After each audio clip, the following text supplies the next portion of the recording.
Bonjour et bienvenue sur French with Jeanne, un podcast en français pour les étudiants et étudiantes de français.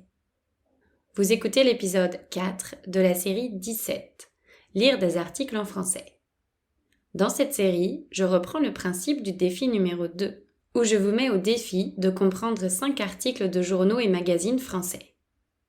Pour cet avant-dernier épisode, on va lire un article du journal Le Monde, qui est le quotidien national payant le plus lu en France, d'après Wikipédia. Le journal ne se revendique d'aucune orientation politique. Cependant, on peut noter que 63% de ses lecteurs et lectrices ont voté pour des partis de gauche au premier tour de la dernière élection présidentielle. L'article que j'ai choisi dans le défi numéro 2 parle de l'enseignement en France, et notamment de la réduction du nombre d'écoles dans le pays. Celui dont je vais vous lire certains passages aujourd'hui parle, lui, des énergies renouvelables, et surtout de la filière éolienne. Il compare la situation avec les pays voisins et donne des éléments de réponse pour expliquer les écarts existants.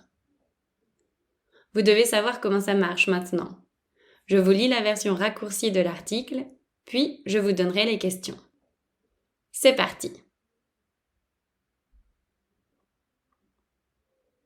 Le gouvernement veut accélérer l'installation de moyens de production d'énergie renouvelable avec une loi qui doit être présentée à la fin de septembre en Conseil des ministres.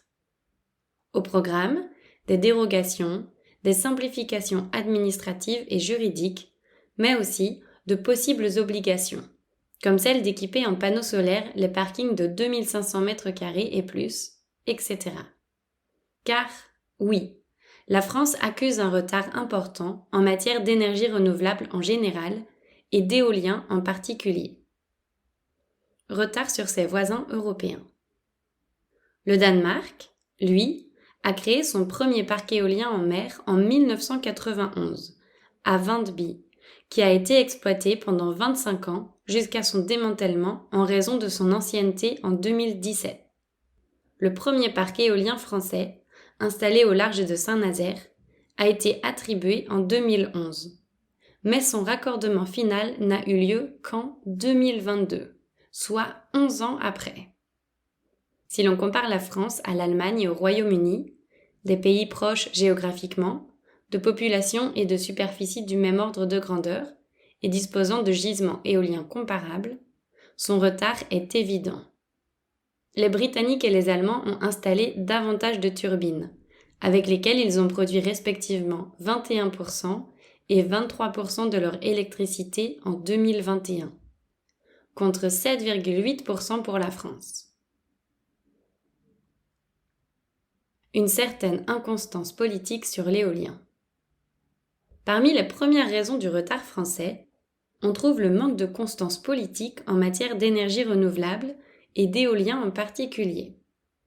Depuis 2020, et le discours hostile à l'éolien terrestre d'Emmanuel Macron prononcé à Pau, il y a une nouvelle actualité, explique Jérémy Simon, le délégué général du syndicat des énergies renouvelables, SER, chargé de l'éolien. C'est le délai de délivrance des autorisations.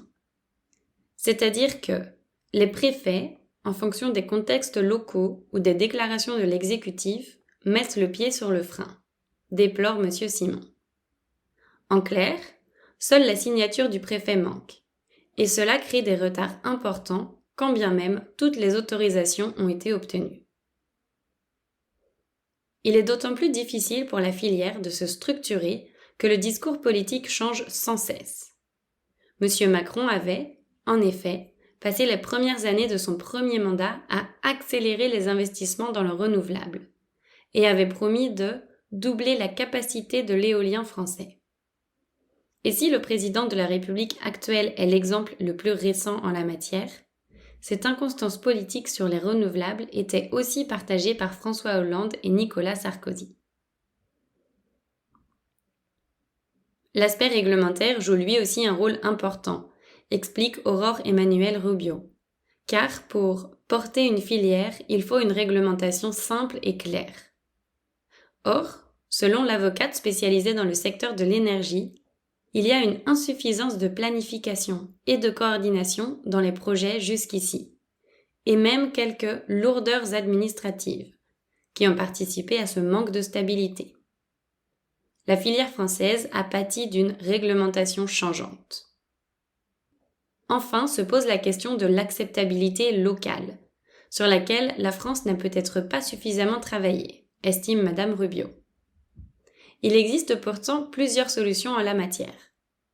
L'Allemagne a, par exemple, associé les communes aux projets éoliens, ce qui leur permet de percevoir des recettes fiscales. C'est d'ailleurs une des pistes de la loi qui doit être présentée en France à la fin de septembre. Des contentieux en masse.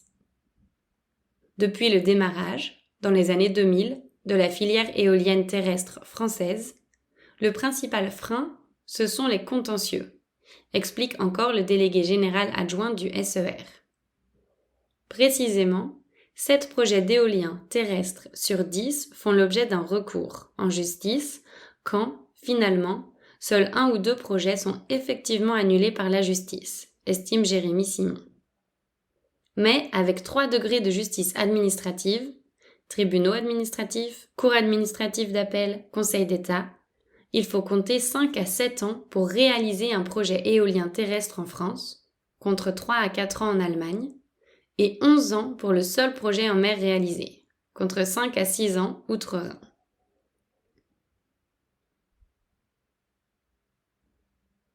Allons-y pour les questions, à présent. Numéro 1. Quel fait illustre le retard de la France sur ses voisins en matière d'éolien? Question 2. Quelle preuve donne l'auteur pour montrer l'inconstance politique sur l'éolien?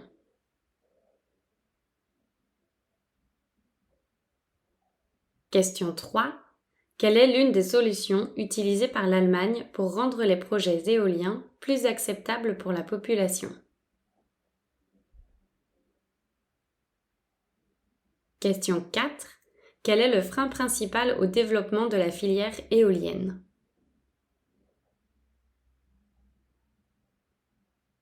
Et question 5. Combien de temps faut-il pour réaliser un projet éolien terrestre en France et un projet en mer? Je vous encourage à réécouter la lecture ou à lire l'article pour répondre au mieux à ces questions. Mettez cet épisode sur pause, je ne bouge pas, je vous attends avec les réponses.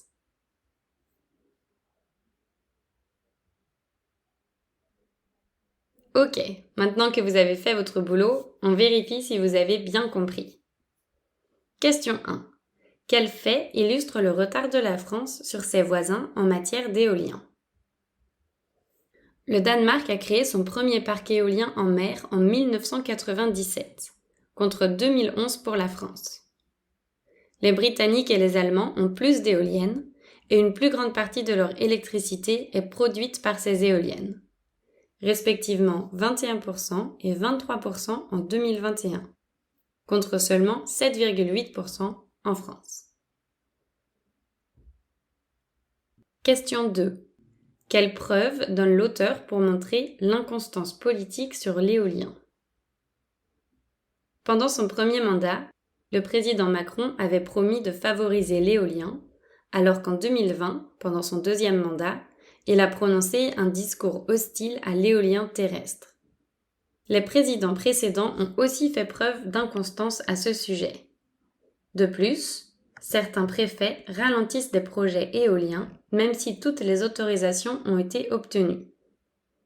Finalement, la réglementation a changé au fil des années et il y a de sérieux obstacles administratifs à la finalisation des projets.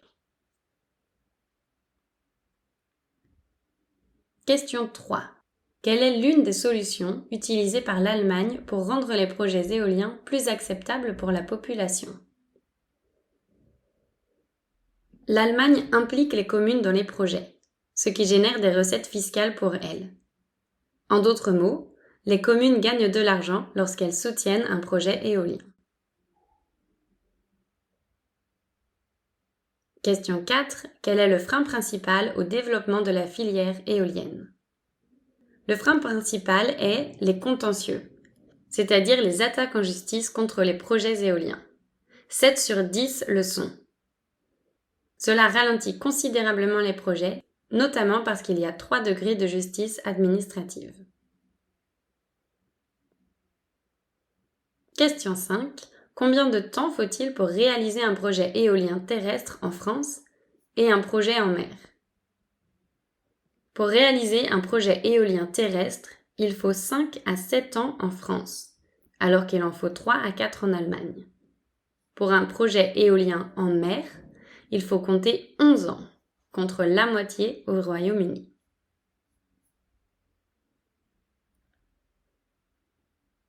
Bravo à vous si vous avez réussi à comprendre l'essentiel du texte et à répondre correctement aux questions. Si ça n'a pas été le cas, ce n'est pas grave. Ça signifie juste que vous avez encore un peu de travail à faire pour bien comprendre la presse écrite. En résumé, la France a du retard dans l'éolien comparé à ses voisins européens. D'une part, elle s'est intéressée à l'éolien plus tard qu'eux, et d'autre part, la politique concernant l'éolien est changeante. En conséquence, les lois changent aussi, rendant la mise en place de projets difficiles. De plus, il y a des opposants à l'éolien qui font obstacle aux projets en les attaquant en justice, retardant ainsi considérablement leur réalisation. Dans le défi Lire des articles en français, les questions sont plus détaillées et il y a toujours une partie sur le vocabulaire, afin de vous aider à enrichir le vôtre. Donc, grâce à ce défi, vous allez élargir votre vocabulaire et tester votre compréhension écrite, mais aussi en apprendre plus sur la société française. Je n'ai choisi que des articles récents sur des sujets d'actualité. Le lien pour y participer est dans la description de cet épisode et sur mon site web. On se retrouve bientôt pour la dernière compréhension. Je vous souhaite une belle semaine.